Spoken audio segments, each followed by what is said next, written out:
आजाद सिपाही ने अपना नया ऐप लॉन्च किया है। आप उसे प्ले स्टोर पर जाकर आजाद सिपाही टाइप कर उसे इंस्टॉल कर सकते हैं। भगवा किला भेदने को सभी तीर एक मयान में, आसान नहीं है राह, अग्नि परीक्षा अभी बाकी है। 237 सीटों पर फिलहाल बन रहा त्रिकोणीय मुकाबले का सीन। विपक्ष के चक्रव्यूह को कैसे भेद पाएगी भाजपा, राह नहीं है आसान। आजाद सिपाही के खबर विशेष में आपका स्वागत है। मैं हूं राकेश सिंह। आजाद सिपाही विशेष में आज हम बात करेंगे देश स्तर पर प्रधानमंत्री नरेंद्र मोदी के खिलाफ विपक्षी दलों की एकजुटता की खवायत की। हिंदी पट्टी के 3 राज्यों में भाजपा की हार के बाद विपक्षी दलों को लगने लगा है कि भाजपा और स्वाभाविक तौर पर उसके सबसे बड़े नेता प्रधानमंत्री नरेंद्र मोदी अपराजय नहीं हैं। इसलिए संसदीय चुनाव में विपक्षी दलों ने एकजुट होकर भाजपा और ब्रांड मोदी के खिलाफ लड़ने की खवायत तेज कर दी है। लेकिन सवाल ये है कि क्षेत्रीय दलों की महत्वाकांक्षा और गठबंधन की राजनीति का परिणाम क्या होगा। अगले 3 महीने में संसदीय चुनाव होने हैं और विपक्ष को अभी कई और पगडंडियों से होकर गुजरना है। राजनीति के जानकारों का मानना है कि 2019 का चुनाव अब तक का सबसे ज्यादा रोचक चुनाव होगा। कुछ का कहना है कि भाजपा की कहानी खत्म होने वाली है, तो कुछ ये भी कह रहे हैं कि चुनाव आते आते महागठबंधन की हवा निकल जाएगी।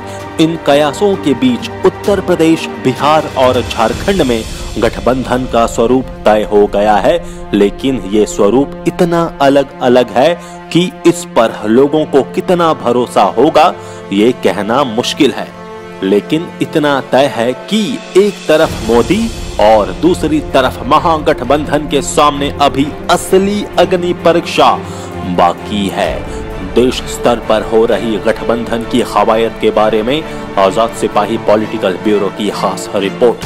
पश्चिम बंगाल की राजधानी कोलकाता के ब्रिगेड मैदान में शनिवार को उमड़ी भीड़ और तृणमूल कांग्रेस की दीदी ममता बनर्जी की अगुवाई में आयोजित रैली में शामिल नेताओं को लगने लगा है कि पूरे देश में उनके समर्थन में इसी तरह लोग मतदान केंद्रों पर उमड़ेंगे। उनको लगता है कि भाजपा को हराने के लिए ये पर्याप्त है, लेकिन ये एक तरफा है।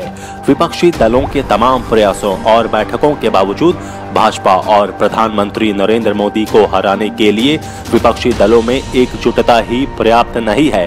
अब जबकि संसदीय चुनाव में मात्र 3 महीने का समय ही बच गया है, ऐसे में ये साफ हो गया है कि कई राज्यों में आमने सामने की लड़ाई नहीं होगी। उत्तर प्रदेश, उड़ीसा, पश्चिम बंगाल, आंध्र प्रदेश, तेलंगाना, कर्नाटक सहित कई राज्यों में अब तक मुकाबला त्रिकोणीय ही होने के आसार नजर आ रहे हैं। देश स्तर पर भाजपा को चुनौती देने वाली कांग्रेस को कुछ राज्यों में गठबंधन के लिए साथे मिल भी सकते हैं, लेकिन कुछ राज्यों में धुंध अभी पूरी तरह साफ नहीं हुई है। भाजपा और कांग्रेस के लिए ये संसदीय चुनाव अर्थात मिशन 2019 करो या मरो के समान है। इसलिए दोनों दलों की तरफ से रणनीतियों को अंतिम रूप दिया जा रहा है। जहां तक विपक्ष का सवाल है, तो संसदीय चुनाव में मोदी लहर को बेअसर करने के लिए वो पिछले कई महीने से देश स्तर पर महागठबंधन बनाने की कोशिश में जुटा हुआ है।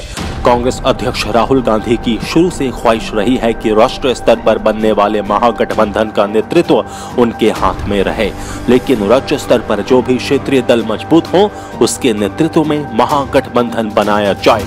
जिन राज्यों में कांग्रेस कमजोर है वहां वो क्षेत्रीय दल की जूनियर पार्टनर बनने को भी तैयार दिख रही थी, लेकिन मध्य प्रदेश, राजस्थान और छत्तीसगढ़ में कांग्रेस को मिली जीत ने पार्टी के रुख को थोड़ा बदल दिया है।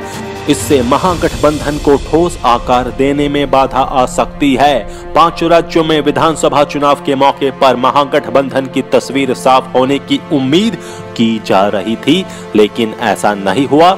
इनमें से किसी भी राज्य में विपक्ष एकजुट नहीं हो सका और वहां त्रिकोणीय लड़ाई हुई। कांग्रेस के सामने सबसे बड़ी समस्या ये है कि उसे क्षेत्रीय दलों के साथ अलग अलग बातचीत करना पड़ रहा है।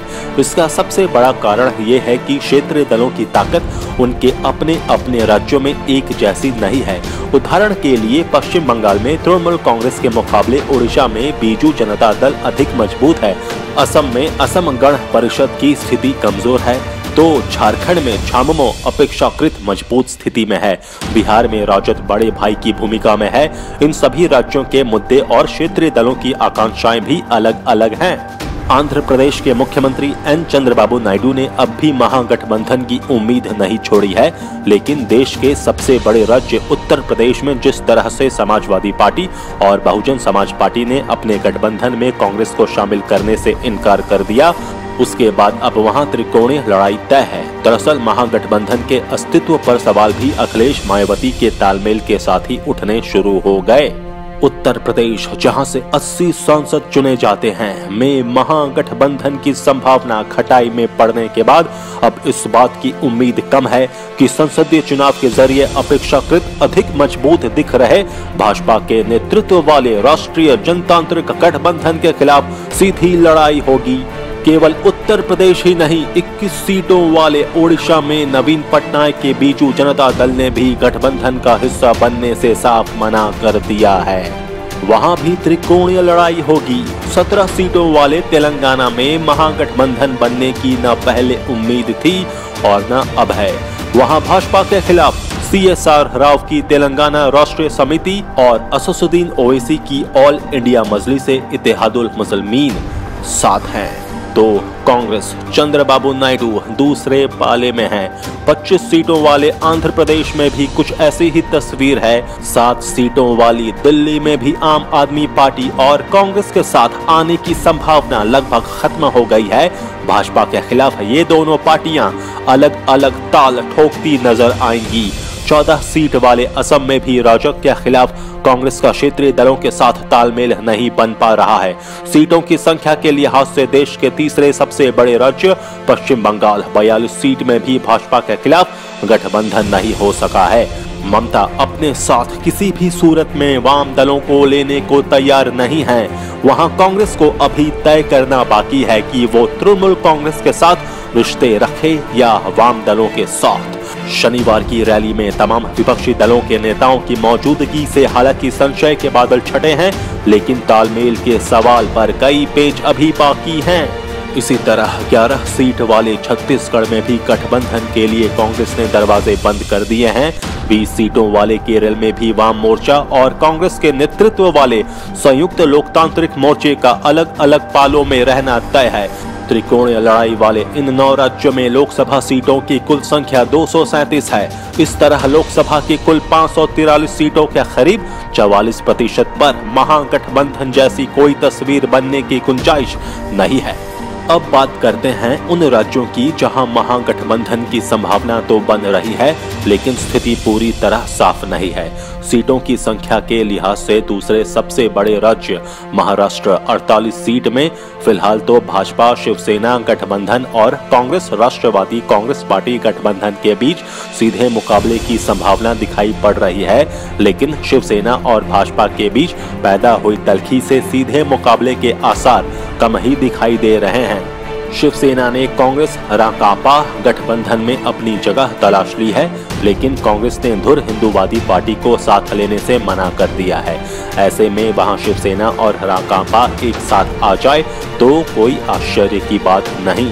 उस स्थिति में भी वहां त्रिकोणीय संघर्ष के ही आसार हैं। 28 सीटों वाले कर्नाटक में इस वक्त भाजपा के मुकाबले कांग्रेस और जनता दल सेक्युलर गठबंधन सरकार में है। वैसे तो स्वाभाविक तौर पर लोकसभा चुनाव में यहां भाजपा की लड़ाई इस गठबंधन से दिखती है, लेकिन सीटों के बंटवारे को लेकर जिस तरह से गठबंधन के दोनों घटकों में ठनी हुई है, उसमें किसी भी अनहोनी से इनकार नहीं किया जा सकता। विधानसभा में बसपा जहां ZS के साथ गठबंधन में थी, कांग्रेस के साथ गठबंधन में उसके जाने का सवाल नहीं। वो यहां अलग चुनाव लड़ेगी। 6 सीटों वाले जम्मू कश्मीर में भी भाजपा के खिलाफ कांग्रेस PDP नेशनल कॉन्फ्रेंस के बीच तालमेल की संभावना कम ही है। PDP को लेकर जिस तरह की नाराजगी घाटी में है, उसमें कांग्रेस और नेशनल कॉन्फ्रेंस दोनों ही उससे दूरी बनाकर चलना चाहती हैं। 39 सीट वाले तमिलनाडु में बहुकोणीय लड़ाई की उम्मीद दिख रही है। इस तरह से इन 4 राज्यों की 121 सीटों को लेकर भी अभी कोई भविष्यवाणी नहीं की जा सकती है। अभी तक बिहार और झारखंड ही 2 ऐसे राज्य हैं जहां सीधी लड़ाई की जमीन लगभग तैयार हो गई है। बिहार में राजग के खिलाफ कांग्रेस समेत सभी प्रमुख विपक्षी दल एकजुट हो गए हैं। वहां नेतृत्व की भूमिका में राष्ट्रीय जनता दल है।